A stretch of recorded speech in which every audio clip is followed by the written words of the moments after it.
yourself to Martin Starter. Thank you. Good morning, everyone. I'm Candace Cover, Partnership Director at Kelly Taylor White, Assistant Secretary for the Office of Occupational Information Services at the Louisiana Workforce Commission. I'm Jennifer Kelsey, the owner of the Garden of Knowledge in the city of Barbarossa, which is an early learning center. I'm Kimmy Smith. I am the CCDF administrator for the department as well as the administrative. it's the administrative affairs, director of administrative affairs. We are restructuring. Janet Gray, Director.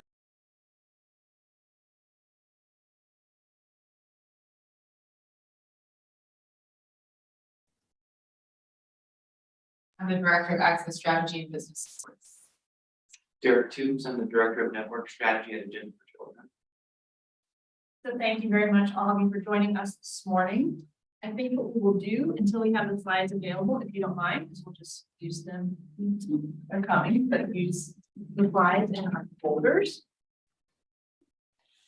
So the first item on our agenda is consideration of a summary report of the 2021-2022 commission work and task force work and legislation enacted during the 2022 regular legislative session. So, from task force member, I get a motion to receive this report. So moved.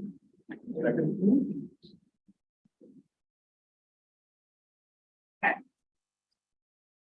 So if you turn to slide 7, this is very familiar, I know, for I think everyone here, that the need for early childhood is significant, as is the return on investment. We know that there are nearly 173,000 children economically in need, birth to 3 years old in Louisiana, that 2 out of 3 children under the age of 5 have both parents or their single parent working, and that our state's economy loses an estimated $1.3 billion annually due to absences related to childcare issues. We know that there are unfortunately still too few quality early care and education options, that supply and access are still great issues in our state, but we know how important it is that children receive this access. Currently, fewer than 11% of Indian children birth to 2 years old, and less than 32% of 3-year-olds can access quality care in Louisiana. And we know that for every dollar invested in high quality early care, the state yields at least a $7.30 return on that investment. So last year, the commission report. I have a question about that ROI. I was at a STEM innovation meeting down in New Orleans day before yesterday, and they were talking about early childhood. And their figure was every dollar spent, $16 per child. So how do we know what number is the right number? There are numerous studies that show return on investment of early childhood investment. You know, some show a $17 return. I believe anyone wants to speak to this as well, but I think that we choose this because we know that every study shows at least a $7. At least that much. But yes, there are certainly studies that show a much higher return on the investment. And I think that, unfortunately, Representative Freiberg, until we invest more greatly and really study the results of that investment long term, it's hard for us to know in Louisiana how great that could be. So last year's commission report highlighted the following points: that even the most experienced teachers in early care and education centers earn less than the federal poverty level for a family of 3. That an ongoing commitment from the state is needed to achieve a balance between the cost of quality care and families' capacity to pay that true cost. And again, that we can achieve a $1.5 billion return on investment in a decade, or a stunning and avoidable $12 billion loss. So the commission, based on the task force recommendations, recommended that the legislature invest $115 million of state funds to fully launch LAB 3 and invest an increase of that amount every year for 10 years. Identify additional and ongoing funding sources for the Early Childhood Education Fund to match and incentivize local investment further, and reauthorize the commission. And the legislature did follow that third recommendation. They reauthorized the commission and the task force. They added into the task force's charge, they continued the first charge of identifying and recommending alternative state and local funding strategies. But they also added in the charge that this task force identify and recommend strategies to address workforce compensation and benefits issues within the early childhood care and education field. So what you will really hear as the focus of this meeting today is a focus on that second charge, really better understanding the needs of the workforce and really discussing what recommendations this task force might present to the commission to better serve the needs of that workforce.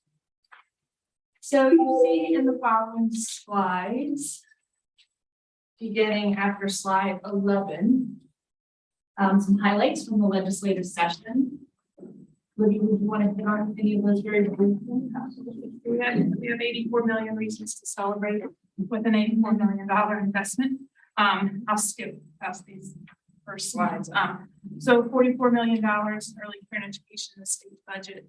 25 million of that goes to the child care assistance program and around 18 million to improve rates offered for our existing rural programs. An additional of that 40 million is one-time funding for the Louisiana Early Childhood Education Fund. So that's that dollar match incentive fund that we have. And then certain parishes in the state that have a juvenile justice millage, they are now, it's in statute that they can use those funds should they choose to for early childhood programming. Please note it doesn't say just early care and education. It allows the locals to decide what they want to do, whether that be parenting education, home visiting, maybe it is facilities, maybe it is early care and education seats, but very explicit, it's for early childhood programming. And then reestablishment of the Early Care and Education Commission, along with really being more targeted related to the task force, not just revenue generation, but the workforce issue, as we know that is great. And then with Senator Cleo Fields passed the expanding access to high quality early care education affordable. So it's basically a universally, if a district chooses that they could offer universal pre-K, affordable pre-K, and they would do that in collaboration with childcare and not at the detriment to infant toddler care, which was huge. Year-round, day long stuff. And then the other piece that we're proud of is related to $27 million over the next 3 years going to the early childhood services and supports program, which is some of y'all will remember back when Governor General was in place due to budget cuts, that program went away, and this is resurrecting that program. And really is about supports and services that really support families with children birth to 5. So it's a good session. It's a very good session. And thank you to those of you who participated in that. And yes, more money for early childhood than we have seen. So, ever, yeah. Okay, are there any questions or comments from task force members?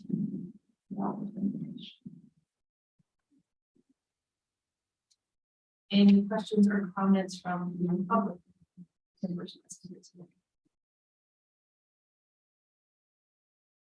Okay. So hearing none, the motion passes. The next item we have up for consideration is a status report regarding early childhood workforce initiatives. May I get a motion to receive this report? A second. So again, I apologize for speed talking. We're going to do it knowing that we have very valuable speakers that we really want you to be able to focus on today and hear from today. So please stop me at any point if you want to dig further into the information that I'm about to share. So the first slide, beginning on slide 27, we thought would be helpful to you to have a better understanding of the current landscape of the Louisiana child care workforce. So slide 27 shows you some demographics about the workforce. As you can see, the Louisiana child care workforce is overwhelmingly female. The majority speak English as their primary language. You can see a breakdown of the ethnicity statistics and also the education that workforce. You'll see that the vast majority have just a high school education or no verified degree, though a significant number do also have their CDA or approved career diploma. You'll see in the next slide, slides 28 and on, some links to some research reports that we'll dig into a little bit deeper in the coming slides. If you look at slide 29, one of these research studies that was conducted for us with the University of Virginia on the changes in early educator well-being and job commitment in the wake of the coronavirus pandemic found that there are notable increases in depression among early educators and drops in job commitment. Thank you. And the percentage of teachers who said they would still get their sites in 6 months dropped among both childcare teachers and pre-K teachers, which is certainly a troubling pattern given how high turnover rates already were.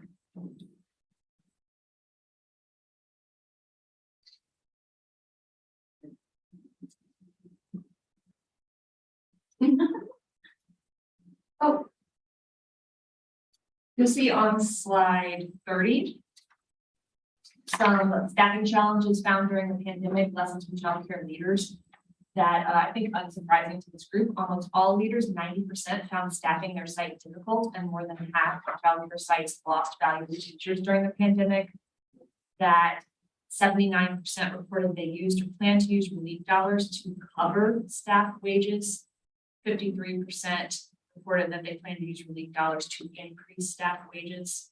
I think you'll see that that's a lower percentage because one of the many challenges that we'll be talking about today is oftentimes compensation is given in the form of short-term bonuses, because it's very difficult when you operate on razor-thin margins to figure out how to build a budget that will accommodate a permanent increase in salary. But it's also, I think very notable that you see over 50% of sites saying they do plan to increase staff wages, because I think what we have heard anecdotally many times from the field is that they have to in order to compete now with higher wages at other businesses in the community. And then you see that almost 2/3 of leaders reported that they struggled to find the teachers they needed during the pandemic. One of the things that we highlighted during the commission meeting is that, access used to be more an issue about having classrooms, having space, being able to open up new centers and communities. In lieu of the pandemic, a very significant access problem now is you may have a space, you may have a classroom, and not have the workforce to staff that classroom. So in many ways, access has gone down. So even with the same facilities, even the centers remaining open. Left mouse on it. Okay. You also see on slide 31 some statistics about turnover. And research has shown that 31% of teachers leave the early childhood field entirely each year. You see that number is even higher in childcare, with 40% of childcare teachers leaving the field each year. You also see that number is a little higher still in toddler classes. And I think when you think about the challenges of being the sole adult in a classroom with 10 or 11 young children, that is a very high pressure job that is not compensated at that level. You'll see in the next slide the drop off, the teacher turnover over years. You'll see that after 3 years, about 60% of early childhood teachers are no longer part of the workforce. And again, even more stunningly, in childcare, only 1/4 of childcare teachers remain at their sites after 3 years. So some of the reasons for that potentially could be pay, which is why we're all here today. If you look, an early childhood teacher with an ancillary certificate makes on average under $20,000 a year in Louisiana, usually with no benefits. In comparison, a Head Start teacher makes approximately $34,000 a year, And a school-based pre-K teacher makes almost $40,000 a year with full benefits. If you look at other professions within our community, a hospital food service worker on average makes $29,000 in Louisiana. Someone who works in a community care facility makes almost $29,000. And obviously, education professionals in other settings make close to $50,000. So the research also shows us additional, this chart just really shows us in a different way. If you compare the salary of lead teachers and site leaders in childcare versus Head Start versus schools, you see a stark difference. On slide 35, you see some other statistics that school-based and Head Start teachers were more than 3 times more likely to report paid sick leave than childcare teachers. 85% of school and Head Start teachers reported receiving health insurance from their site compared to 8% of childcare teachers. And school-based and Head Start teachers were more than 10 times more likely to report that their site provided a retirement fund. Stunningly, though not surprisingly, nearly 27% of childcare teachers work a second job. 50% of childcare teachers report being food insecure. More than 1 in 5 childcare teachers met the clinical threshold for depression. And high numbers of childcare teachers struggled with basic expenses. Unable, for example, to pay for medical expenses, 56% reporting that, or rent, 29% reporting that. And again, you can see in this graph the stark difference between childcare, Head Start, and school-based providers who's struggling with rent versus transportation versus living, debts, and expenses. So some of the strategies we have in place in Louisiana, you know about our school readiness tax credits. These are really essential in helping to retain teachers in the field. If you look at this chart, it shows you that we have 4 different levels of the tax credits and the amount of the tax credit in 2021. What I think is really interesting about this is that if you look at level 4, these are staff who have stayed in the field long enough to attain their early childhood ancillary certificate and have had eligibility for the school readiness tax credit for at least 2 prior years. So these are the people that we've hooked to remain in the field. You see that almost 3,000 of those teachers are benefiting from that credit. And I think that the reason we're able to keep those 3,000 teachers is because they are now qualifying for that additional $3,600. When you make under $20,000 a year, $3,600 is extremely substantial.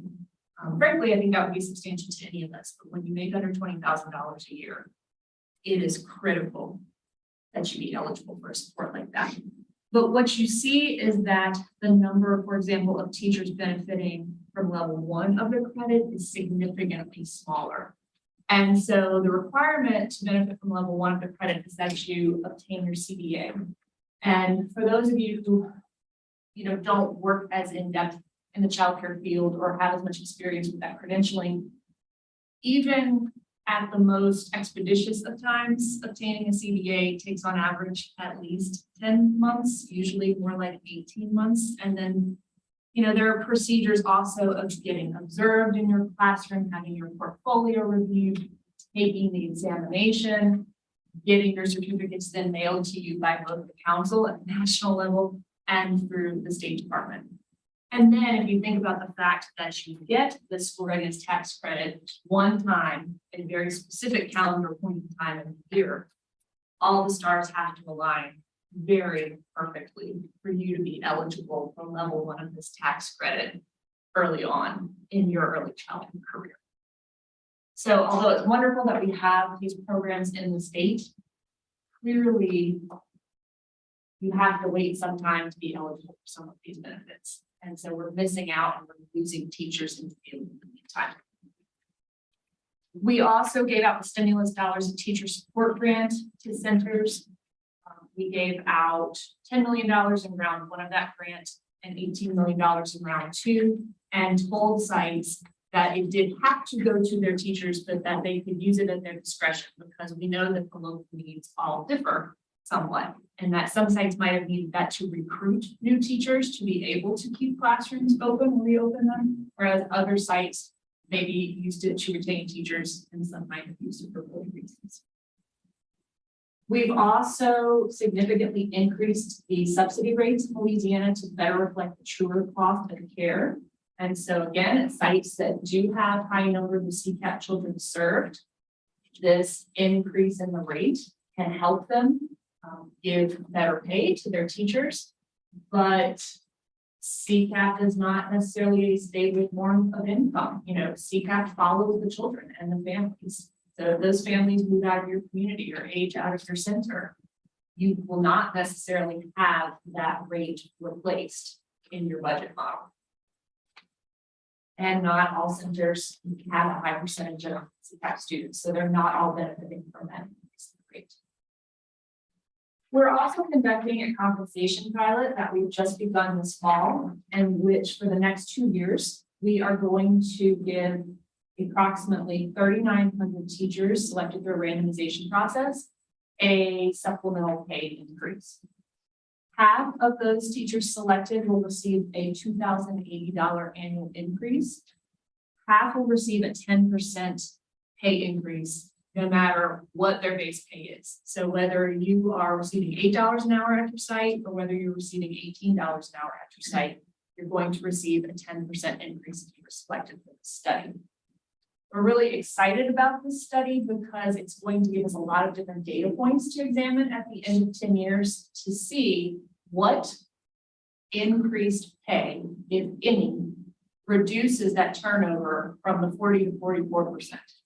So do we see that giving 10% increase to people making $12 an hour does begin to reduce turnover to 35%, for example?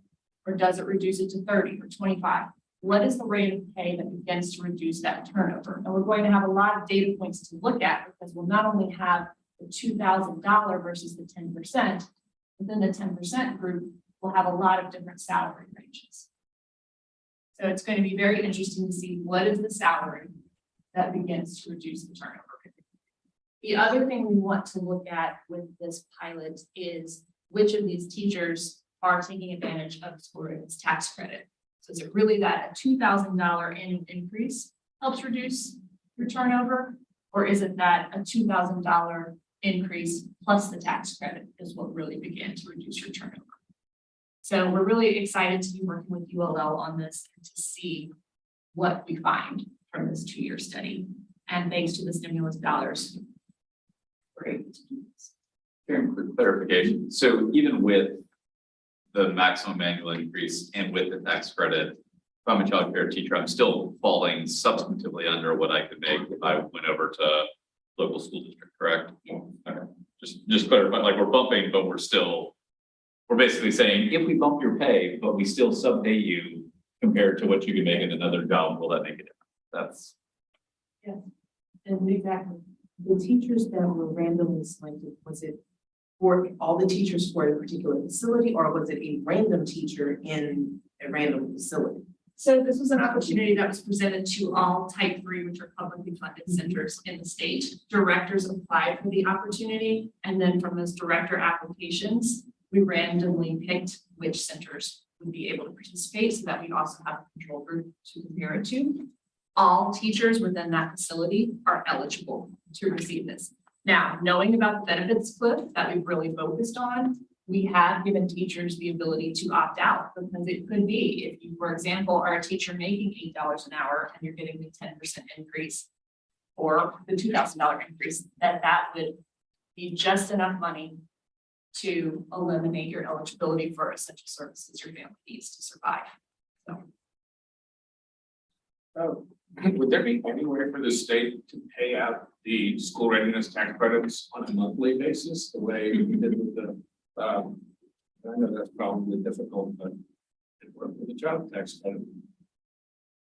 I think that's an excellent question. I am not an expert in that. I don't know whether anyone else knows, but I think. I would say probably not, because one of the qualifications is to be working for 6 consecutive months at a type 3 center. That's just one of several qualifications to qualify every year. So if you gave it month to month, they might have only been there for 3 months, and if they leave and they go somewhere else, then what, do they have to pay the money back?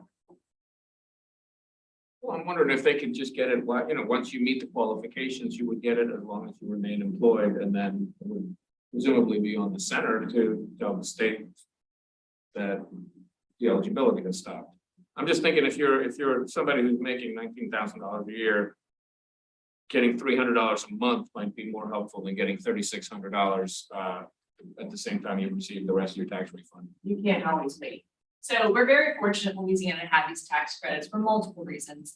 One, it is still something that's admired around the country. 2, these tax credits allow us to draw down significant federal funds. It's part of our matching effort for the state. But what you see, I think you can also look at this as being a little bit boxed in, because what you'll see in a moment, Harriet Dichter is going to share some additional national strategies with us. That other states are not locked into this annual one point in time model and are looking at how more effectively you retain people when you give them this benefit regularly and consistently. And so that's why we also built that into this pay pilot model. That I want to make clear, though we say they're getting this annual amount, we have specified that centers must pay this out on a monthly basis to their employees. So there's an annual total that the center is going to get for the teachers, but that they must pay it out at least monthly, if not more frequently, based on this very discussion. Will you be able to study how much that actually means in their pockets? Because then it's taxable income, and how much they're actually able to take home with this additional. By knowing Dr. Barnes, I would think he probably is going to study that, but that's an excellent point to note. To look at. As a recipient of the program, I was under the assumption, because I'm running my payroll for that program separate from, to be able to show what's being paid, what my cost and payroll, all of it. So I would assume that is being looked at as well, because the $20.80 a year is essentially $1 an hour, $40 or $40 a week after taxes. What is that? So some of the additional strategies that we are also looking at is how we can develop early childhood workforce pipelines via apprenticeship programs that collaborate with high school programs. So even in our urban areas, but especially in many of our rural areas, there's just such a need to recruit a workforce early. And frankly, in some of these rural areas, I'm sorry, I'm turning to Amy and Janet because this is the work that they do. Frankly, in many of these rural areas, there isn't a lot of other industry. So this actually could provide those high school students with at least an initial career that's very essential for them and their community.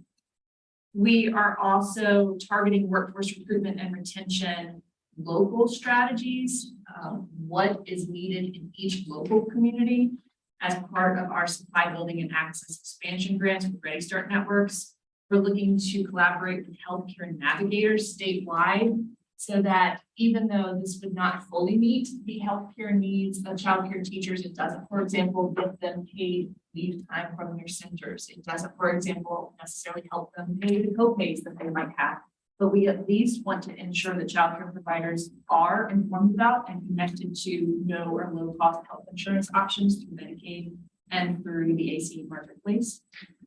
And then we are certainly prioritizing new teacher and director professional learning as part of our childcare resources referral. And when we talk about working with high needs areas via apprenticeship programs, are we talking about registered apprenticeship programs? Or are we talking about just a work study program, a work-based learning program?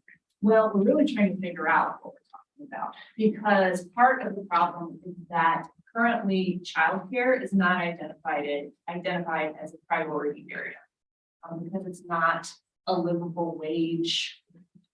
So I'm going to say to you as, as the assistant secretary, child care worker is not identified as a demand, occupation.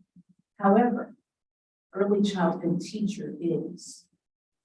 And we have to start framing our discussions around the realities of our workforce and not fall back on the language of prior years, because the language means everything when you're talking about federal dollars.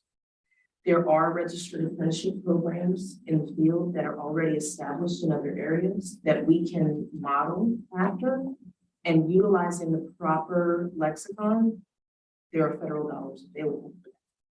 We have to frame our discussions with the proper wording in order to utilize those frameworks. I agree. The other piece too is like we have to stop talking about it as a living wage and talk about it as competitive compensation to move the needle forward. Correct. And good. As a provider, I love hearing those things because we do get into those conversations with our staff. A worker versus a teacher, daycare versus preschool. Daycare is so derogatory. And I'm a daycare worker. It's nothing. This is just a job. It's not just a job. It's the most important job in the entire world. It's a profession. And when we explain it to them, they feel important. They feel empowered. So again, framing the language it's important for us too. And I will say that as someone who not only was in the field, but in the specialized field of exceptionalities, children with exceptionalities, providing early childhood education, it is particularly important that we utilize the proper terminology as an early childhood care and education professional or teacher, rather than child care worker or daycare worker, because that terminology, as we have seen sometimes in the legislature, nothing personal, but we sometimes see people throw out terms like, well, my 15-year-old is a child care person, she's a private provider, she babysits on the weekends. But the difference between a 15-year-old providing assistance with child care for a couple of hours and a person teaching the most fundamental educational developmental skills 8 hours a day, 5 days a week, continuously, year-round, 12 months a year is significant. We need to both acknowledge and we need to, as professionals within the utilize that building up of the profession itself if we expect others to appreciate the depth and breadth of this profession. Off my soapbox. No, sorry.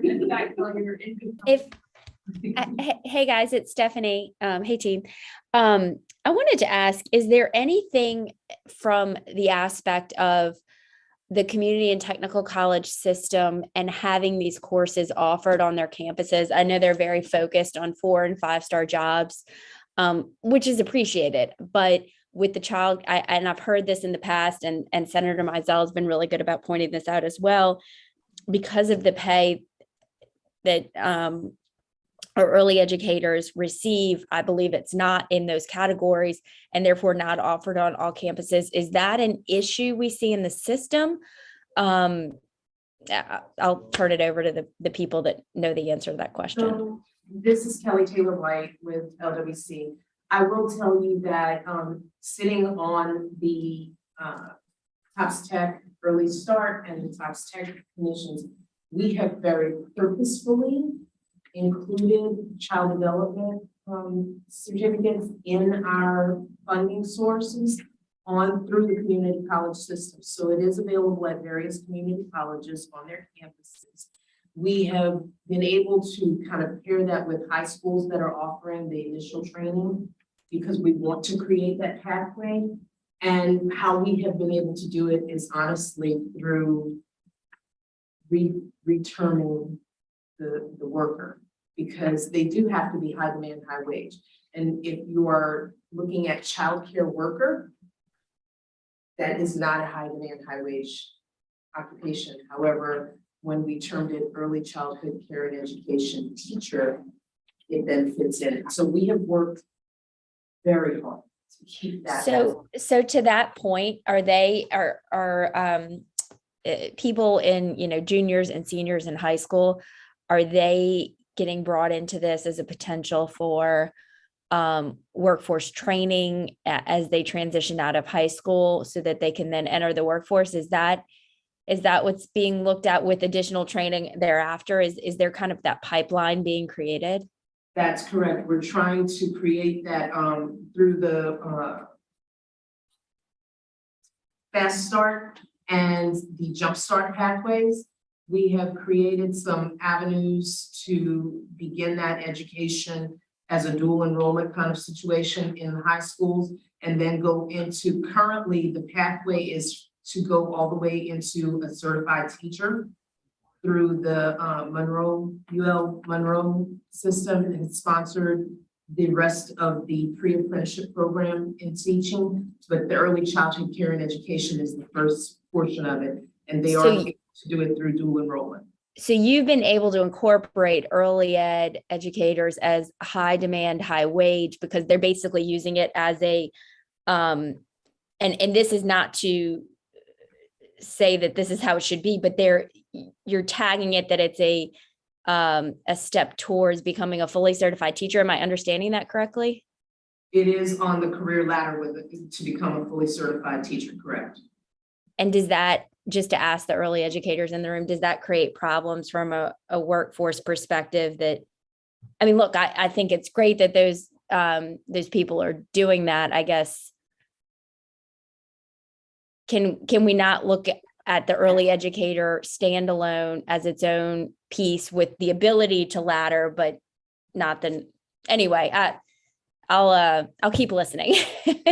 I do think this is really, we have a lot of speakers still to come, so I do want to move this along, but I do think this is really important. And this is really the benefit and the role of this task force, that we get to keep hearing the ideas piled on, and we'll get to continue to discuss this in our next task force meeting as well. But I would like, if possible, to go ahead and move next to Harriet Dichter, who is a consultant for the Build Initiative, to give us an overview of some strategies being applied nationally by other states, in addition to the types of strategies that we've talked about here today. So Harriet, are you able to, can we hear you? Yep. Thank you, Karen. Can everyone hear me okay? Perfectly. Great. Okay. Well, thank you all for your time. It's exciting to have the opportunity to share with you. And I am going to present some of the ways that we're seeing compensation being addressed in other states around the country. And it will, of course, include some of the strategies that you're using. This is intended to be a high-level intro because we actually have someone here from the District of Columbia who has the most integrated and systemic strategy to share with you. And I want to make sure that we leave enough time for Rukiah to do that. So if we could go to the next slide, please. Keep going. That's just a picture of me so you can see me. We don't need to talk about what Build is or that part. Okay, let's keep going on our slides. We seem to be getting stuck. Here we go. Okay, so this is actually a kind of handy high-level guide in which we've characterized the types of strategies that states are using to be able to address improvements in compensation. And I have a couple slides I'm going to share to give you more info on some of these, and some that I'm just going to glance on in my few minutes here. So the first one on this list, compensation scales and standards, really references efforts by states to try to think ahead to what is the desirable pay. What is it for a role, educational level? People do this in different ways across the spectrum of people working in early care and education settings that we think they should be paid. So that's futuristic. That's the opposite of that data that was shared by Karen, where she showed us the substandard pay. Basically, this is like, where are we heading? And I'll have another slide I'll get to in a minute to show you how these have been developed and how they're used. A second strategy is wage stipends and bonus payments. And wage stipends and bonus payments are somewhat in your vocabulary already. The program, the teacher support program, was really a stipend and bonus payment program.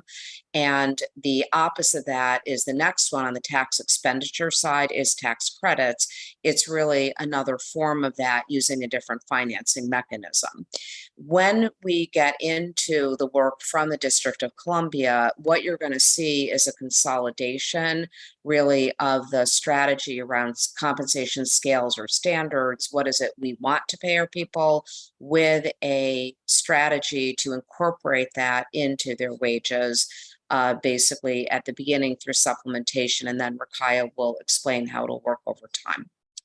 The next bucket has been that many states, and there are examples of this around the country, use their stabilization grants to impact compensation.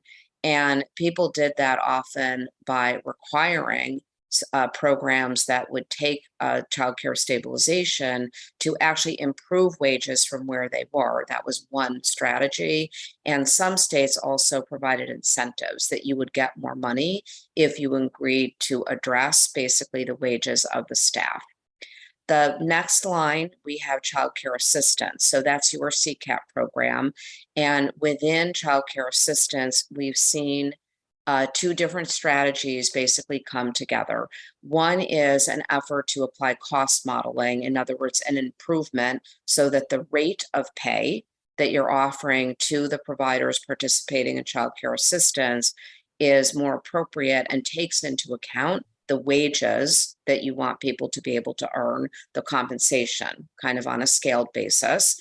And then the second is the mechanism by which you do this. So typically in childcare assistance, there's a payment that is made to the program, and the program makes all the decisions then about how to allocate that payment. The other form of this, which you've been experimenting with your PDJ B5 money, is through entering into a contract that has things like prospective payment and can also include an agreement that the money that's going in has to result in an increase in wages for the staff. So those are interesting things that go together within childcare assistance as a partial strategy. Benefits is another area where there has been limited movement. I do have a slide on that, but Rakaya actually is going to talk about a new effort in the District of Columbia as part of their work to address that. Apprenticeships, you actually, I think, have already been talking about, are a registered apprenticeship strategy that is to result in improvements in pay for people who go through apprenticeships. And then pre-K parity is a concept that has happened in some states already, where people have enacted rules of the road so that childcare-based pre-K teachers have equivalent pay parity with school-based pre-K teachers. All right, so that you don't see, as Karen was able to show in the charts, that you have people effectively doing the same job in the system, but actually getting paid different amounts based on the setting in which they're doing that job. So that's a high-level overview. I have a few minutes left, so I want to run through a couple examples. We can go to the next slide to help you ground this. So this basically reminds you, compensation scales and standards are around expectations. What is it we want to pay people? And they might include role setting, qualifications, experience as part of what they're doing. What they do is provide us with a North Star. But I want to stress here that they have a limitation, which is if you just have a scale and nothing more, you articulated a viewpoint, but you need something to help implement your vision. I want to give a high-level example of North Carolina. They do have a scale. Their scale is based on pay equity, pay parity with entry-level public school teachers, and they implement it in a voluntary manner. They try to get providers to do this, basically, and they incentivize use of it with their ARPA provider stabilization program, which is an example of a jurisdiction that gave more for people who were willing to increase their pay for educators based on a salary scale. That was inclusive for teaching and non-teaching staff. Let's keep going to the next slide, please. Wage stipends and bonus payments are point in time, generally monetary awards. They are among the most frequently used approaches in the country. Stipends we usually think of as recurring, often on a predetermined timeline, often as every 6 months or annually. Bonuses, conceptually, we tend to think of as one-time awards. States approach these differently. They might look at different types of programs. They might or might not decide that the participating program had to participate in childcare assistance. They may link them to their quality improvement levels. And then, as you can see, that they may have different concepts around eligibility. Support staff, teaching staff, directors, current wage limits. Do you have to agree to pay your people a certain amount before they can access a supplement program? Is there a minimum education requirement or not? And are there minimum work hours? Those are the kinds of factors that we've seen as people have moved to implement. Let's go to the next slide. Some additional things here is how's it financed? What is the source of financing for doing this? What's the method of payment? Direct to the staff or through the employer? And of course, the total amount and frequency. You already started talking about this. I'm going to give a high-level example of San Francisco, who is a leader in this work. Their program is covering centers and homes. It includes a requirement to participate in childcare assistance, and you have to meet quality standards. They have designated their staff to participate as leads and assistant teachers, minimum of 20 hours of classroom service. They do have other staff if they are benefiting the children in the childcare assistance program. They did a revenue measure that was a gross receipts tax to pay for this. They are having money go directly to the employer, and the programs that have a lower childcare assistance participation, the money would go direct to the educator. And then I just at the bottom showed you how they conceived of the North Star. These are the minimum amounts they expect their people to be paid. Let's keep going. Next slide. Childcare assistance, I really think I mentioned, is that there are two ways to try to do this: a cost model and program funding to pay for services. If what you want is to know that the money is going into childcare assistance is going to be used to benefit the pay and benefits for the direct staff. So there are some limitations here that I want to point out in childcare assistance, because in the end, as you all know, childcare assistance is reaching a fraction of your families, and it's only a portion of the revenue. So that if you don't have an ameliorating strategy to go with this, you could end up raising the rates for the private pay families who really are already paying top dollar that they have towards the services. We do have some examples of these. The New Mexico, District of Columbia have used these to set rates. And as I mentioned, Louisiana has piloted and has gotten very good attention around the country for the pilot of contracting as part of the solution. Let's keep going to our next slide. Wade, we're going backwards. Let's go forwards.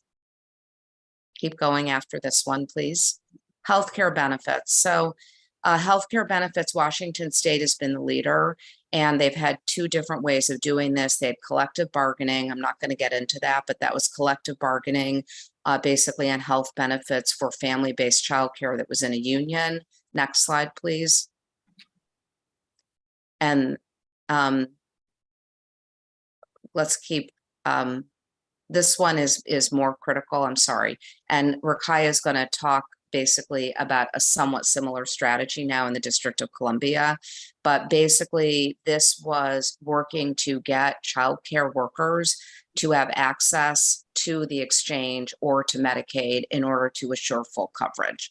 And I think because we're running out of time, I'm not going to get into the details here on this one. This might be my last slide. There may be one more after this. Yes. There is a paper here that you all can turn to get more detail on everything I talked about, plus the rest of these. So I just wanted to share that, and people can look that up for more. So I think that takes me to the ending of kind of an overview the idea of this really was, again, to orient you to different strategies and different ways to think about how to improve compensation. So I'll close it out here. I don't know, Karen, if we have time for questions or if you want to move on to Candace and Derek and then Rakaya's more in-depth conversation about a sophisticated consolidation of a bunch of these strategies that's happening in the District of Columbia. So, maybe if there is a very quick question, but I'm wondering if maybe we can carry it come back another time to answer more questions. And I did send you a copy of this compensation backgrounder. So now that you've gotten an overview from Harriet, you might want to dig deeper into that. And then we could let Harriet know what specific questions we do have to address in a future meeting. There isn't anything pressing or immediate, just knowing the speakers we have ahead of us. Go ahead and have questions, you can email it to us so that way it doesn't skip your mind. Okay, great. So Harriet, we will, I know you have another appointment you have to get to. So if we do, when we get to the discussion period today, have questions for you, we'll note those so we can come back to them at an upcoming meeting. And we really appreciate that overview that you shared. Thank you. Thank you so much, Karen and group. I'm sorry that I can't be there with you. I also actually have very good confidence that between Candace and Derek and Rakaya, that they will be super competent to answer any questions that you might ask to me, because they all have been engaged in and focusing not only in their own communities, but what's happening around the country to inform all of these efforts. So thank you. And I look forward to continuing to work with the group and support you in this really important set of activities that you're doing at this time. Thank you, Harriet. Okay, so Kim, yes, moving on. We also wanted to share with you today some workforce initiatives that are happening in statewide and in the New Orleans area. So one of them is a Tiger team through the Louisiana Policy Institute for Children. Candace, if you wouldn't mind giving us a real high level overview of it. And then again, I think we could dig deeper in our next meeting into what you're sharing today. Sure. So I lead what we're calling the Tiger team. Granted, we are in Baton Rouge. We love our LSU Tigers. Has nothing to do with LSU. It's actually a military term. Typically, a Tiger team is a specialized cross-functional team brought in to really focus on a specific problem or critical issues. In our case, we are maniacally focused on solving the workforce compensation issue for early care and education. The Tiger team is actually made, just like a Tiger team is cross-specialized. We are a cross-sectional team of thought leaders in early care education across the state.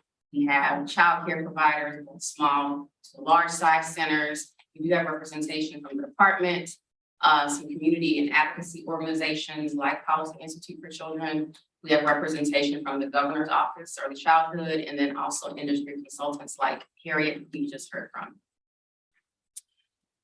We are in month 5 of this 6-month journey, but our goal really is to strengthen and professionalize the industry.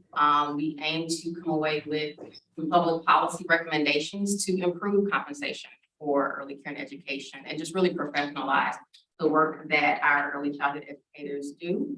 And anticipated outcome is to produce both a near-term and long-term compensation strategy that can be implemented not only locally, but at a state level as well.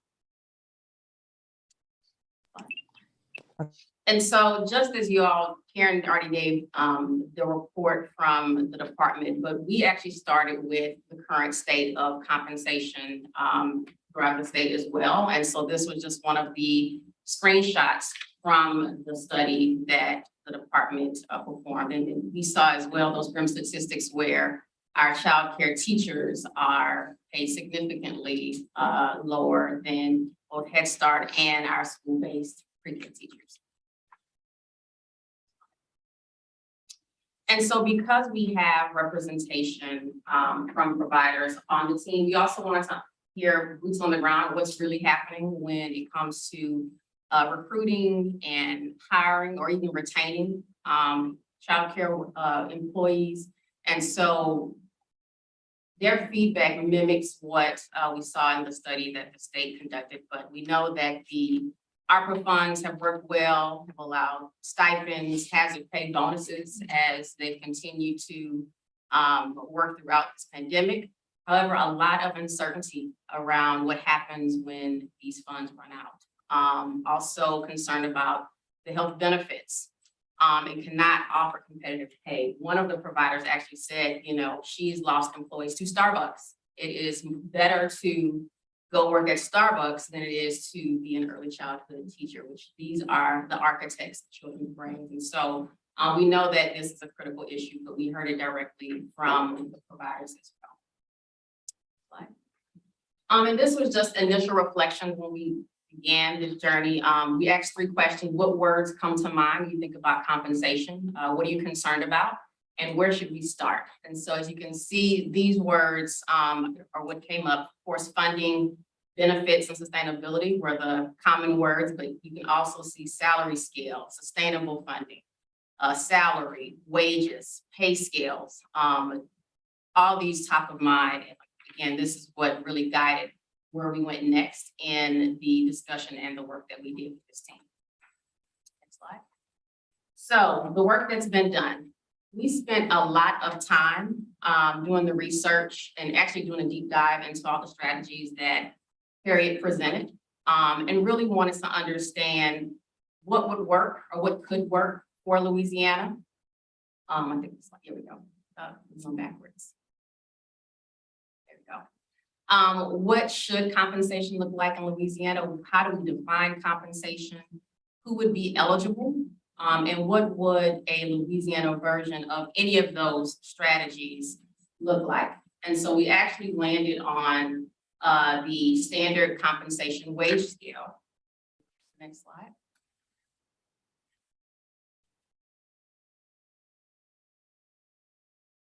And so with the development of the wage scale, we defined and developed guiding principles for that wage scale. And so the group was very adamant about having a competitive wage. And we're not trying to be competitive with Starbucks, by the way, but a competitive wage for the industry as educators.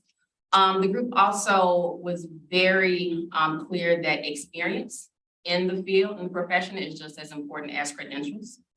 And then as far as who's eligible, there were 4 different groups that we built wage scales behind. So that's the directors of the center, administration or leadership level. So that could be like assistant directors, managers. Some of their larger, mid to larger centers have other folks that help run the operations of their center. We have the educators or teachers themselves, and then non-instructional staff. So this included like the chefs or the janitors. The group was very clear that it is a full operation to run a high quality childcare center. So they wanted to include a wage scale for everyone. Next slide.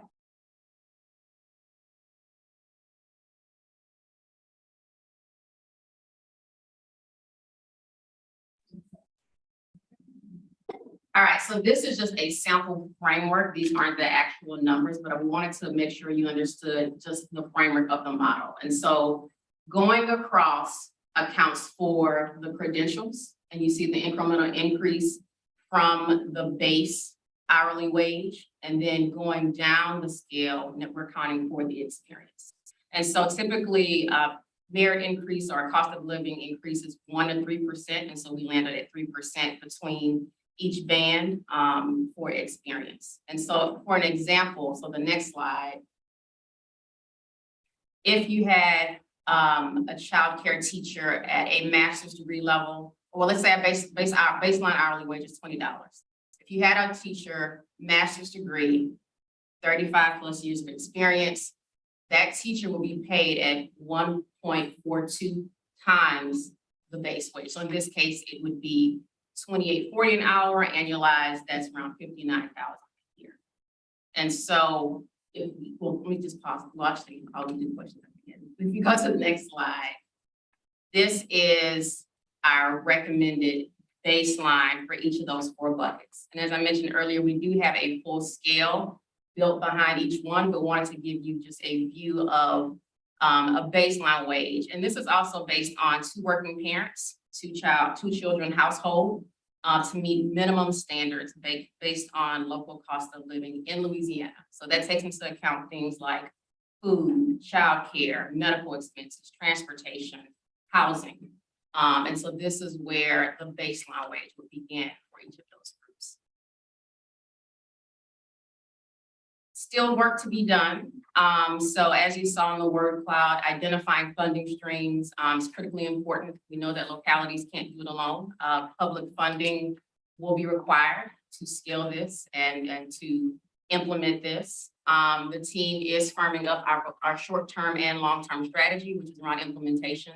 So you kind of heard about the teacher stimulus grants, and there's other mechanisms that the state is already using to disperse funding. And so we are finalizing our strategies around that. This will culminate in a formal recommendation to this task force as a white paper or document that we would like to submit to you all for consideration as you consider strategies to move forward with the commission. We also have with us today Eric Toops, who introduced himself earlier to talk about the task force that's looking into these same kinds of issues. And gives an overview of that here.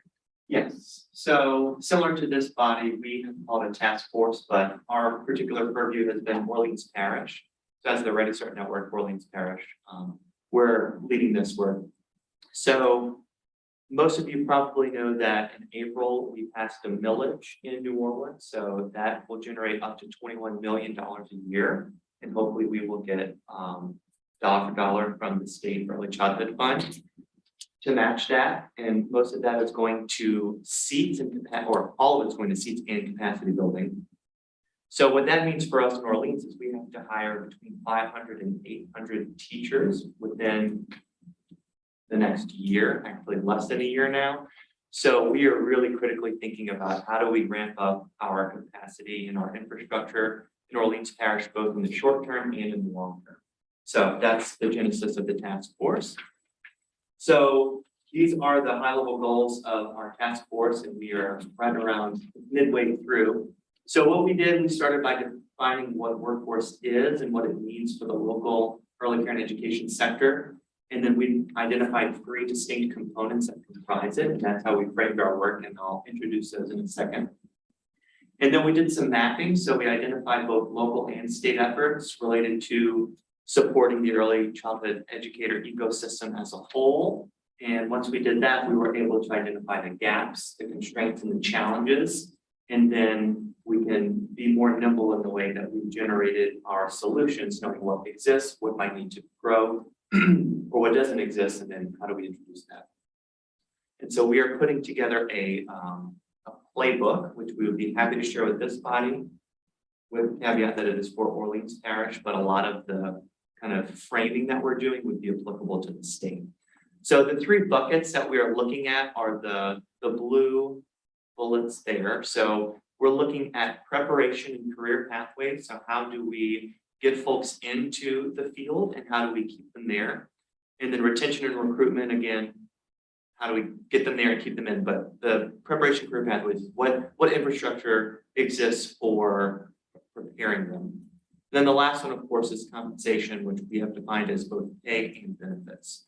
So I'll quickly go through each one of these, the challenges that we identified, the initial strategies, and then to look at is things that we would like to get in next steps.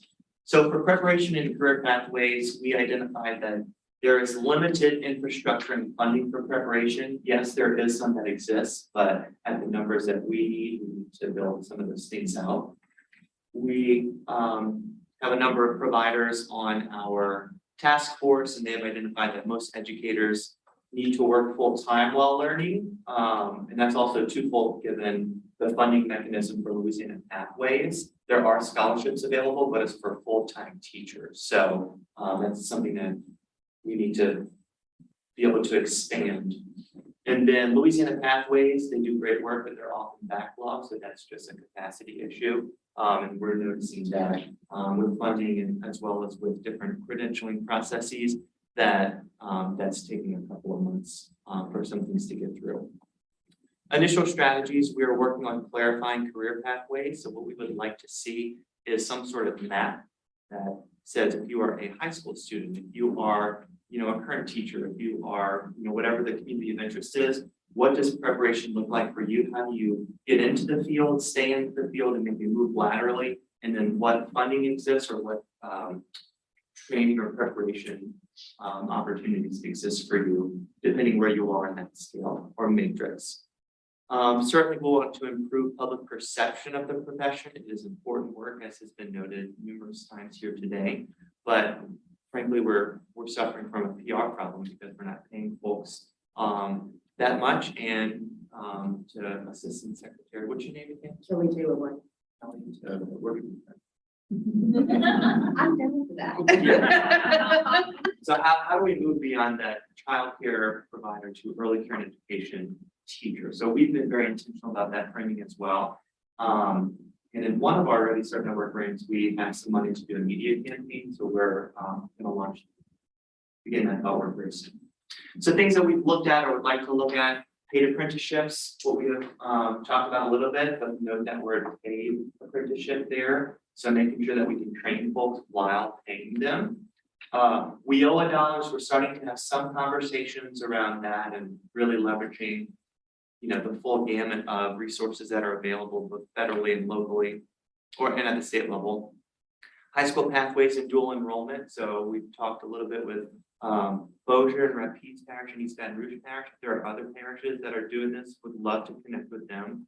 But that we're starting to have some conversations in Orleans to get that set up, and then expanded education subsidies we've talked about. All right, that brings us to bucket 2, retention and recruitment. So how do we get folks in the field and then keep folks in the field? So challenges, challenging work, low wages, limited career mobility. Those have all been named. Early childhood and K-12 efforts are often not linked, so that's it's a challenge, but it's also an opportunity there. So we're very good partners with NOLA Public Schools. Of course, Orleans is a predominantly charter system, so that introduces some other complicating factors, but we are really bringing the folks together so we can work as deftly as possible.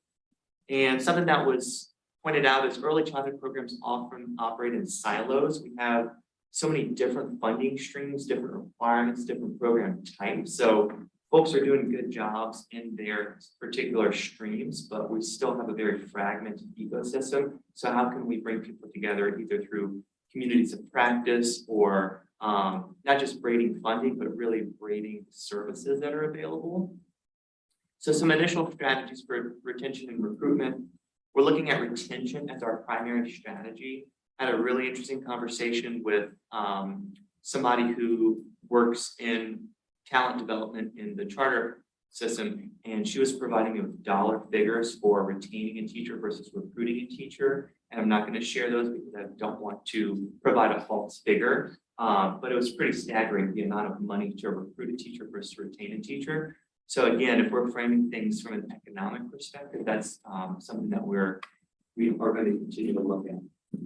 We are identifying communities of interest for recruitment. So when we think about recruitment writ large, yes, we want to identify folks to join the field, but our recruitment strategies are going to look very different for a high school student versus somebody who might be retired versus somebody who left to work at Starbucks who would really love to enter the field again. So we're really looking at that at a very micro level. Of course, creating paid internships and apprenticeships as a way to get folks in. And then not forgetting about our leaders.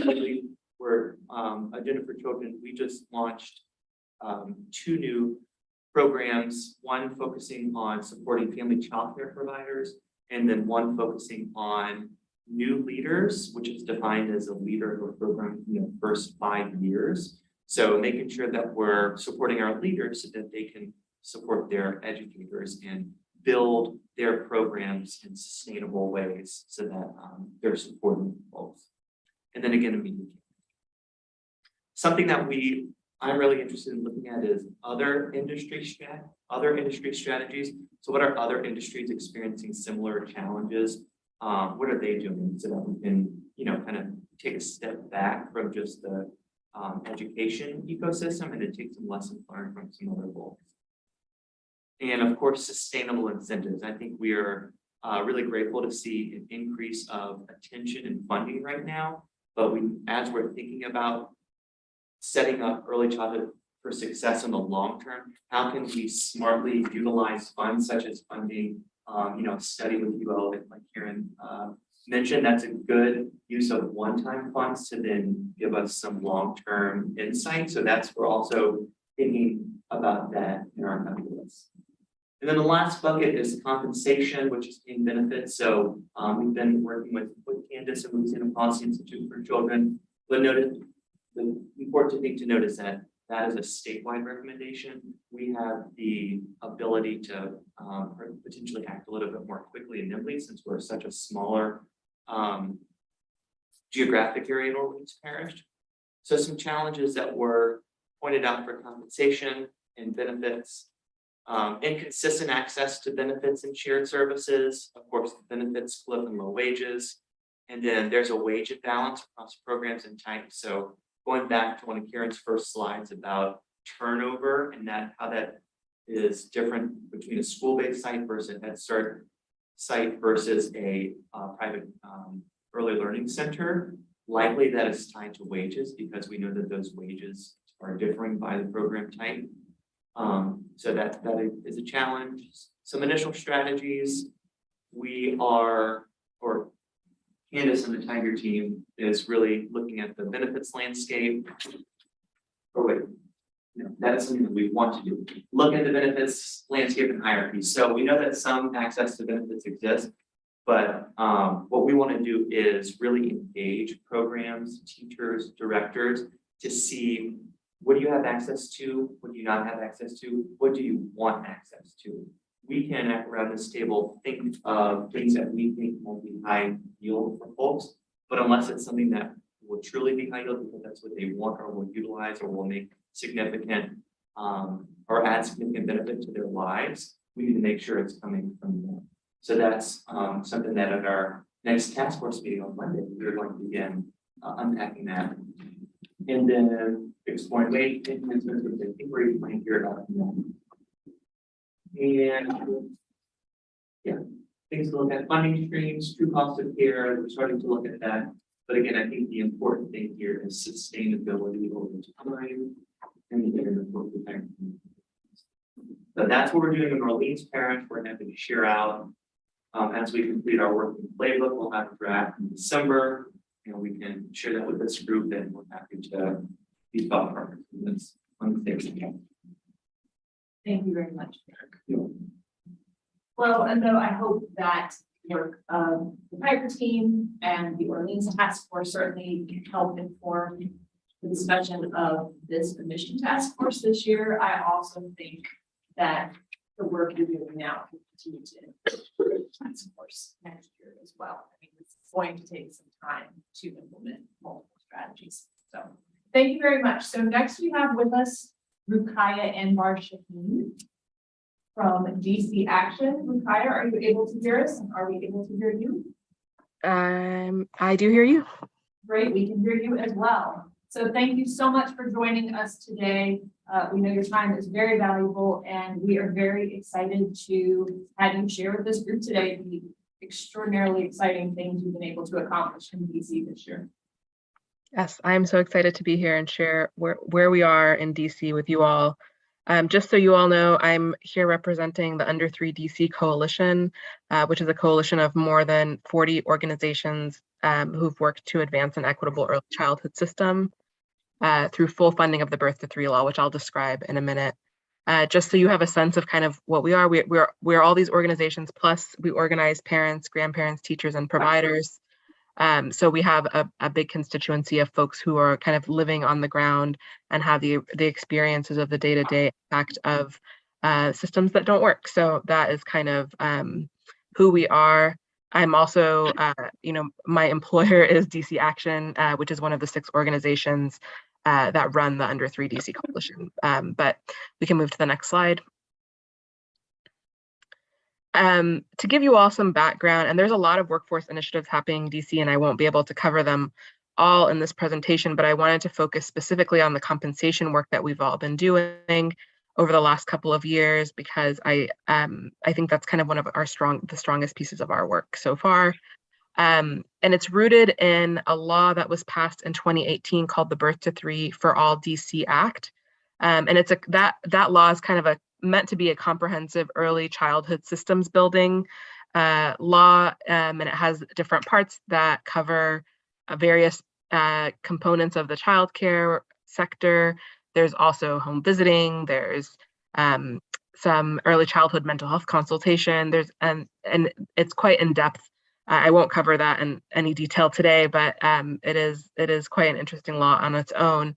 The childcare portion of that law is really focused on expanding access, quality, and affordability of early learning for families in the district. And kind of the foundation and kind of the ultimate goal is that no family would pay more than 10% of their income for early learning. And there's a lot of kind of lead up into that. Like, how do we get to that system where folks can afford childcare and that they have access to those programs, that those programs actually exist, that there's a sufficient supply. One of the big steps along the way was ensuring that we have a quality, well-compensated workforce, just knowing that in order to address our supply challenges, in order to address some of the cost issues with childcare, that we would really need to be able to devote some attention to the workforce. And so in the law, there's a mandate for early educators to have compensation equivalent to the average base salary and fringe benefits of an elementary school teacher employed by the District of Columbia Public Schools with equivalent role credentials and experience. And just maybe to give you, I'll tell you a little bit more about our DCPS teacher workforce, but one thing I did want to say is this work is kind of the culmination of 2 decades of advocacy within the early childhood community in the district. And kind of the first big win was was Pre-K for All DC in 2009. So just to give you all a sense that this didn't kind of evolve overnight. It's been kind of a very long journey to get us to where we are. Next slide, please. So about a little bit of context that I think will be really important for you all to have is that our DCPS teachers are unionized and have a salary scale with steps. So that's very important context because we have really clear information about how much teachers are paid, and it's very systematic. It's really easy to follow, and it's that salary scale served as an important foundation for some of our work. The other piece is that in 2019, DC introduced education requirements for early educators as part of its licensing regulations. So by December 2022, all directors of early learning programs have to have a BA. So that's this year, and we are coming up on that deadline. And then by next December, lead teachers and assistant teachers, lead teachers have to have an AA and assistant teachers have to have a CDA by the end of the year in order to be qualified to be in those roles. So that's important context. Just to give you all a sense of how our work is funded, the Birth to Three law was an unfunded mandate. It went into place without any funding at all. And since then, there's had to be support from legislators and advocacy from the community to ensure that there is funding. And we are slowly, I think the full funding amount for the Birth to Three law is $400 million. And I think we're getting close to we're about halfway there at this point. And one of the things that we put on the table a few years ago as advocates, and I guess it's really important to emphasize that I'm here as an advocate. I mean, that's the work that I do as an advocate and researcher. And so, I'm not coming from the perspective of kind of an administrative agency. We knew that the law was likely, the compensation piece was likely to cost around $60 million, but the data was really kind of not great that we had. And so we had an advocacy campaign in 2020, and you all remember what was happening in 2020. That was not successful, but served as a really solid foundation for eventually being successful in 2021. And at the end of that, we ended up with $75 million on a recurring basis indefinitely, that would go into these compensation initiatives. So the next slide, please. This kind of the funding approach, we knew that we needed new revenue. There was no way that we are ever going to fund $400 million out of our existing budget to be able to cover early childhood systems building. And the compensation piece was no exception. The approach that the district took, which I know is not necessarily always replicable in other states, is focus on right-sizing our tax structure and correcting kind of an equity where high-income individuals were paying less in taxes than middle-income folks. So the district did a really modest increase on personal income tax rates for highest income individuals. And that ended up being the way that we went. One really important thing that I want to share is our policymakers don't want to raise taxes as much as any other policymakers. They were very reluctant to do so. And one really important thing that we had to make sure was in place when that happened was that the ask was to really focus on a couple of things that we wanted the funds to go to, and not to be distributed and pinched here and there to cover a bunch of things that you wouldn't really see an impact. So we knew we really had to focus on a few key initiatives so that policymakers could really get the biggest bang for their buck in terms of putting their necks out there to raise taxes. And so we focused on, in terms of the advocacy, on early educator compensation as the most costly part, some housing supports for folks who were experiencing housing insecurity and homelessness, and then a local expansion of the earned income tax credit. So just to give you all a sense of kind of how we did that focus. I always get questions about whether we got a lot of opposition on the increase of taxes. We really didn't. Our mayor wasn't excited about it, and she wrote a protest letter, but for the most part, no one really came out in opposition. So once our legislators were on board, we were kind of good to go there. We know that we may need some additional funds for the fully scaled up program. And that is just kind of, we have to see as things roll out where some of the outstanding costs remain. So in terms of the process for all of this, we had, as you all know, the Birth to 3 law included this kind of original mandate, but there was a lot of disagreement between our implementing agency, which is the Office of the State Superintendent for Education, and you'll hear me refer to them as OSSI throughout this presentation, the DC Council, which is our primary legislative body, and the kind of broader advocacy and education community about whether the approach of increasing salaries through the child care subsidy program was the right way to go. There were a few different reasons why people were in a disagreement about that. I mean, firstly, there was a perspective from advocates of really thinking about childcare as something that everyone needed. All businesses rely on childcare. Many families rely on childcare, and that if we really wanted to kind of address the economic and individual need in our community, that we would have to think about this as more of a public good than something that we fund only for folks with low income. So there was that perspective. And the other was when it comes to workforce, if you are funding it through subsidy program, most programs participating in the subsidy are not fully subsidized. So they have at least some families in their program who are paying privately. And if the funding for increasing compensation comes to the subsidy program, they wouldn't have enough to increase for their entire staff, which would create inequities within a building, which is something we didn't want to do.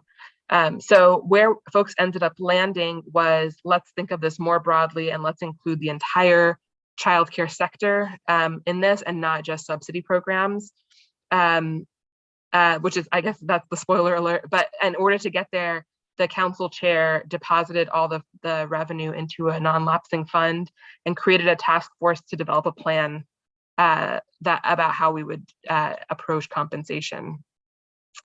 The task force was 14 members. It had, I was on the task force along with another researcher. We also had educators themselves on there, as well as some center directors. 2 of those center directors also happened to be leads of early childhood education associations in the district. One of them represented a Spanish-speaking association. We also had one family childcare homeowner. She was also the association lead for the Family Childcare Association.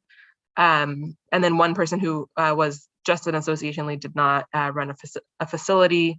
We had an economist, a parent, the representative from ASSI, which is the implementing agency, and then we had some philanthropy as well. And then the facilitator managed the meeting and was really wonderful, actually. We met for a relatively brief period of time to do all the work that we had been asked to do from October 2021 to March 2022. Our original deadline was January, but it was just too much to do before the end of January. So we ended up extending that to March. We had Spanish language interpretation at our meetings so that folks were able to listen and participate. And just for your reference, some of the folks who were on the task force were there because there was community advocacy, for example, to make sure family childcare was represented, to make sure that there were Spanish speakers represented, et cetera, so that we had really a full picture. We had, in terms of folks on the task force, of the different experiences that folks had in this work. Next slide, please. The task force had a number of principles. You can see here when we were voting to kind of finalize our report, which you all, I believe, got in your packets. But the principles here for us were building on the work to date, not starting from scratch, really trying to build on where we already had strengths, grounding our work in data as much as possible. We really had an equity focus, so making sure that where there were inequities, that we were addressing those and making sure that we were accounting for them. We also really focused on making sure that as soon as since the money was already there, we wanted it to immediately be available to educators. So we didn't want to drag it out for several years and have educators not get money that's just sitting around. And we also didn't want to endanger the funds by not distributing them in the first year. We wanted to make sure that they were spent. Next slide. A few others, I don't want to spend as much time on these, but we did really focus on administrative burden, really trying to make this a limit the burden someness, I don't know, that's not a word, of the program, so that educators and providers were not really weighed down by a lot of administrative burden to implement it. We also wanted to make sure there was a lot of accountability built in for anyone involved, so that we were really being thoughtful as stewards of public dollars. Next slide. So here's kind of where we landed. So you heard me say, and I know I'm talking quickly, if you would believe it, I'm actually from Texas, but this is how fast I talk. And the two kind of approaches that we took were a short-term and a long-term approach. And the reason we did this, you heard me say earlier, we wanted to get the funds out in the first year. We didn't want to sit on the funds for a long time, but we knew that in order to do kind of a big systems change, and which was really the approach we wanted to take, it was going to take a few years to build it out. So to be able to address kind of both of those criteria, we did a short-term approach and a long-term approach. And the short-term approach covers fiscal years 2022 to 2023, which is October 2021 to September 2023. The dates are always confusing to me. And so that includes this, we're wrapping up. I mean, today is actually the last day of the fiscal year for 2022. And then next year will be fiscal year 2023. And so for that time period, we focused on a supplemental payment approach. Some call it stipends. We've been calling it supplemental payments that would go direct to educators. And the reason for that was a few things. First of all, not wanting to add, we wanted to make sure the funds could go out. We wanted to reduce the administrative burden on providers and not have them be a middleman necessarily. And also educators had asked for it. They said, we would prefer to get these direct from you and rather than having it go through our employer to come to us. So that was kind of the approach the first couple of years. Because we wrapped up in March and then we had our legislative session, by the time the funds were available, we didn't have enough time to do multiple payments of the pay supplement. So it was really going to have to be one lump sum payment for everyone. And that payment was going to be $10,000 for assistant teachers and $14,000 for lead teachers. That amount came from a simple division problem of how much money we had minus the administrative costs, tiering it for the two different types of roles and dividing it just across the entire system. There was a very strong preference on the task force to making sure that as much of the money actually ends up in teachers' pockets as possible. And then in fiscal year 2023, those funds will go out as quarterly payments because now we have a little bit more time to administer that program. And so they'll go out as quarterly payments. It's the same total annual amount. It'll just be divided across 4 payments. And in the meantime, while those payments are going out, there will be a focus on building the infrastructure for the long-term program, which I'll talk about in a second, really focusing on updating the data systems that our administrating agency runs, doing financial planning, providing TA for folks and getting them really up to speed on and on the skills they'll need to be able to participate in the long-term program.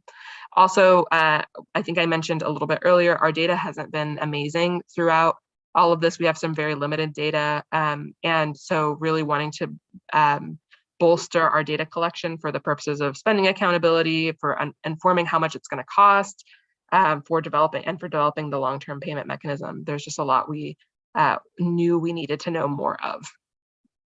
So that's the short-term program. I feel like that's the part that's really made headlines, but it's not the part that I'm most excited about because the next part is really where it's a system. And so it's the second column. Oh, I'm sorry. It's the second column where you see long-term mechanism. This is where it's meant to kind of be the permanent built-in version of this approach. So the funds in this approach, starting in FY24, which is going to be October 2023 through September 2024, those funds will go, instead of going directly to the teacher, they'll go through the child development facility and they'll be reflected in the educator's regular salaries. So in order to participate, a child development facility will have to basically commit to a contract with OSSI saying, we will adhere to this salary scale and provide evidence that we are paying our staff according to the salary scale. And I'll show you that scale in a minute, but it's an opt-in program, so it's not required. We hope that the financial incentive is enough that providers will opt in so that as many teachers as possible can benefit. And it can be layered with the subsidy program. So if you're participating in the subsidy program, the idea is that we would just have an addendum so that you wouldn't have to do a ton of contracting. The salary scale, I'll talk about the salary scale in a minute. The salary scale is graded by role, credentials, and experience. Those were really the key pieces that folks felt were important to prioritize in a salary scale. And we spent a lot of time being really thoughtful about how to do that. And then I'm skipping this bullet because the next slide will cover the formula. And finally, once that rolls out, we would really be focusing on infrastructure maintenance, streamlining things, making sure that all the providers were receiving the technical assistance they need to participate, and then doing data collection for spending accountability and to understand the impact of the pay equity funds work. So we can go to the next slide. I know I'm covering a lot. So this is the general formula that the task force proposed. And there are parts of it that are incomplete, but I just want to give you a sense of the kind of foundational formula for implementation. So for facilities, CDF stands for Child Development Facility. And in order to calculate a CDF's payment, what you would do is there would be the number of total eligible teachers and assistant teachers, and you would multiply that by the difference between the average proposed and current salaries system-wide. So it would be based on an average difference. And then there would be an equity adjustment. So that would equal the base amount. And then there would be an equity adjustment to do a couple of things. The reason we included the equity adjustment was because although we had moved away from making this part of the subsidy system, we still wanted to make sure that those providers who were in lower resourced areas, who were serving families with the fewest resources and maybe the greatest challenges, would still have a little bit additional support in order to be able to attract really high quality teachers and to retain them. So we included an equity adjustment that is meant to really target those programs. And just to give you a sense, if you're paying based on an average, it's a disincentive for folks to bring in necessarily higher skilled teachers, maybe who have more years of experience because they're higher than the average on the the pay scale. So the equity adjustment would help to counterbalance that and make sure that folks are able to bring in those teachers if they want to. So the combination of the base amount and the equity adjustment would equal the CDF payment. Next slide, please. To give you all a sense of the base salaries, the minimum salaries for each role with each credential, this table includes a couple of categories. A couple of categories that will be outdated by the end of next year, but we wanted to account for what the current state of our workforce is.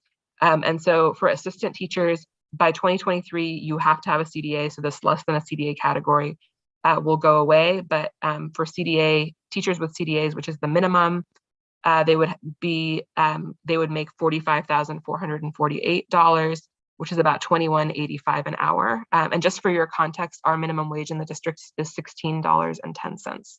As you can imagine, the cost of living here is quite high.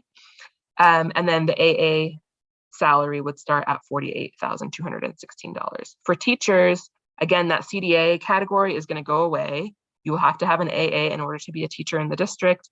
And so the minimum salary there will be $56,725. And if you have a BA, it would be $66,735. And that 66,000 number is really important because it is exactly equal to the minimum salary for a teacher in DC public schools with a bachelor's degree. So that was kind of our pivot point. We started with that $66,000 and we scaled down and up based on experience and credentials in the salary scale, which is on the next slide.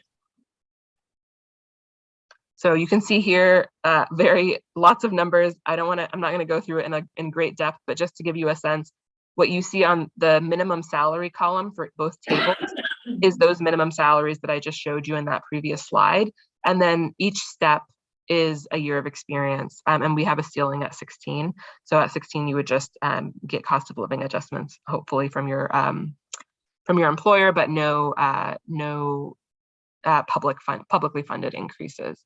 So you can see that there's actually quite a range in salaries based on your experience, and the idea is that we really want to incentivize keeping folks in the sector for as long as possible. Next. Okay, so I'm wrapping up. Another thing that I didn't mention, but I don't have a slide for it, unfortunately, but I want to talk about is one thing that really kind of gave us heartache along the way was thinking about benefits, because as you all know, we really defined compensation as both salary and benefits. And we really wanted to stick to that. We didn't want to lose one in favor of the other. But the task force's mandate was really focused just on the salary piece. And we just kept repeating throughout that process, it's really important that we don't lose the benefits piece. And so what was great is when the pay equity fund legislation was put into place, they included some language allowing any excess funds to be used for health benefits for early learning staff. And so we thought that it was going to be a much longer journey than it ended up being. And we were so excited that starting in January of 2023, our Health Benefits Exchange Authority, which will roll out a program called Healthcare for Childcare, which is a program that will give all DC residents who are employed at a childcare facility, so that is inclusive of teachers, but it's not just teachers, it's all staff, will be able to access free silver plans for themselves and their families starting in January. And then for folks who are employees of district licensed facilities but are not residents of the district, and we have quite a lot of those folks who live in Maryland or live in Virginia, but across the border to come work during the day. Those folks are entitled to insurance just for themselves, but unfortunately, just due to the funding restraints, we are not able to provide that for their families as well. But for us, it was really extremely important and extremely exciting that this program went into place alongside our salary program, so that we didn't have to worry about the benefits cliffs as much. We didn't have to worry about folks losing their Medicaid and then not having access to health insurance that they could afford. Instead, folks will be moved into this healthcare system, and our Health Benefits Exchange Authority will be doing a lot of hand-holding to make sure that folks know that they maybe have lost their eligibility for premium subsidies or for Medicaid, and then we'll help transition them into this healthcare for childcare program. So that's really, really exciting for us, and I think rounds out kind of the big first stage of this work. Just so you all know, for the compensation, for the pay supplements, the first round of applications for the first round of payments closed on September 20th. I believe we ended up having over 4,000 applicants, and we going in believed we had 3,400 educators. So, you know, there may be some of those folks who are substitutes or who are ineligible and still put in an application, but just to give you a sense of kind of the saturation of the workforce in terms of applications. We also were able to check in to make sure that there were no facilities that were left out, and it looks like there were on average at most facilities it was 1 to 2 teachers who didn't apply, which suggests that it's kind of an individual choice rather than just an awareness of the program. So that was really exciting for us as well. The second round of payments will start, I think the first payment goes out in December, for those quarterly payments that will happen in FY23. So we're looking forward to that getting started as well. And then, as I just mentioned, in January, those health benefits become available to early learning staff. Finally, I see that I didn't finish a sentence there, but in FY24, so that's October 2023, OSSI will start that permanent program, we hope. And kind of the advocacy community will work with OSSI to make sure that work continues and continues to incorporate perspectives from educators and providers along the way. So that's where we are. I know that was long and I gave you a lot of information, but I'm happy to answer any questions in our last few minutes. So thank you so much, Rukaya. So I know we are pressed for time and that was a lot of information. What I would suggest is if you have questions for Rukaya, this would be a really great time for us to discuss those, because I very much appreciate Derek and Candace coming today, but I also know they're very gracious people that we could have either attend or call in for future meetings and answer additional questions. So any questions for Rukaya? What's the size of the EITC in DC? What's the size of the EITC? Yeah, how much revenue did you raise to that? That is not my area. I could ask one of our partners who focuses on EITC and more of a child. Yeah.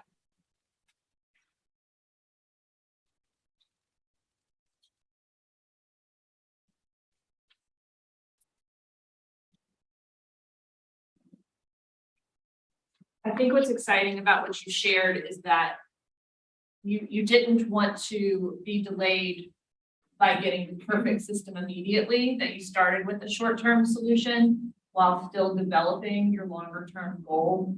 So I think, you know, on that slide that shows that two-phase strategy, that's very interesting and helpful. Yeah, that was definitely the charge was led by teachers saying, you have money for us, give it to us, and don't let it sit around. So I definitely appreciated that voice.